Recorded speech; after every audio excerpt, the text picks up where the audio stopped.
بسم اللہ الرحمن الرحیم۔ السلام علیکم ورحمۃ اللہ وبرکاتہ۔ پیارے دوستو، اللہ پاک کا جتنا بھی شکر ادا کرے کم ہے۔ ایک دفعہ اللہ پاک نے دوبارہ ہمیں ربیع الاول کا مہینہ نصیب فرمایا۔ پیارے دوستو، ربیع کا معنی بہار کے ہیں، اور اس مہینے میں بہاریں ہی بہاریں ہیں، کیونکہ یہ ہمارے آقا صلی اللہ علیہ وسلم کی آمد کا مہینہ ہے، ان کی ولادت کا مہینہ ہے۔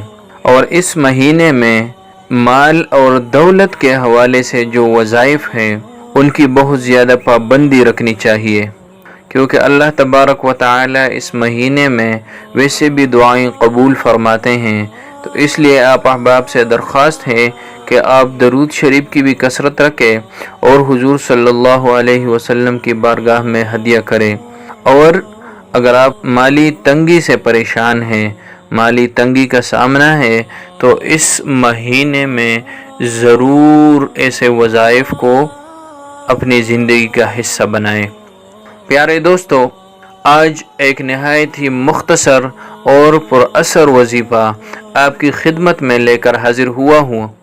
پیارے دوستو، جب بھی آپ نے کوئی وظیفہ شروع کرنا ہے، اسے پورے یقین اور اعتقاد کے ساتھ کرنا ہے، کیونکہ جو لوگ تذبذب کا شکار رہتے ہیں ان کے باقی اعمال کی طرح جو وہ وظائف پڑھتے ہیں ان میں بھی پھر اثر نہیں رہتی، وہ اپنا اثر پورا نہیں دکھاتی۔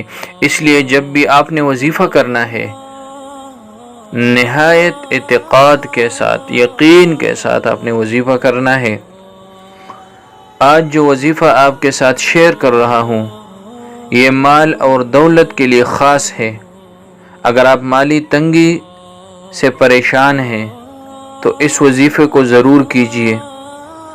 اور اسی طرح بعض علماء کرام فرماتے ہیں کہ کسی بھی حاجت کے لیے، کسی بھی پریشانی سے بچنے کی نیت سے بھی آپ یہ وظیفہ کر سکتے ہیں۔ پیارے دوستو، یہ وظیفہ عشاء کے بعد کا عمل ہے، یعنی عشاء کی نماز کے بعد جب آپ بستر پر جائیں تو اس کے بعد آپ کسی بھی ٹائم کر سکتے ہیں۔ آپ نے درود ابراہیمی کی ویسے بھی اس بابرکت مہینے میں کثرت کرنی ہے، لیکن اس وظیفے کی شروع کرنے کی نیت سے آپ نے کم از کم 11 مرتبہ یا 7 مرتبہ درود ابراہیمی پڑھنا ہے۔ اس کے بعد اللہ پاک کے 2 صفاتی نام ہیں، یا مغنیو یا حلیمو، اس کا آپ نے 70 مرتبہ ورد کرنا ہے، اور اس کے بعد دوبارہ درود ابراہیمی پڑھنا ہے، اور اس کے بعد اللہ تبارک و تعالی کی بارگاہ میں ہاتھ اٹھانے ہیں، اور روز آپ نے اس تسبیح کے بعد دعا کرنی ہے کہ اے اللہ میری مالی پریشانی کو دور فرما دے۔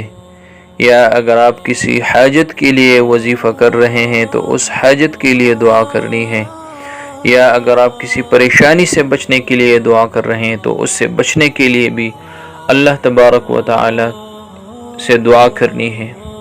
پیارے دوستو، امید ہے ہماری آج کی یہ ویڈیو آپ کو اچھی لگی ہوگی۔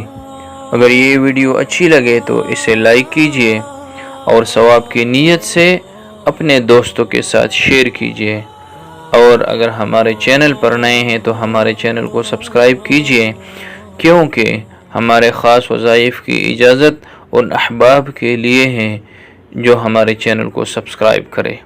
اللہ پاک آپ کو خوش و خرم اور اپنے حفظ و امان میں رکھے۔ اللہ حافظ۔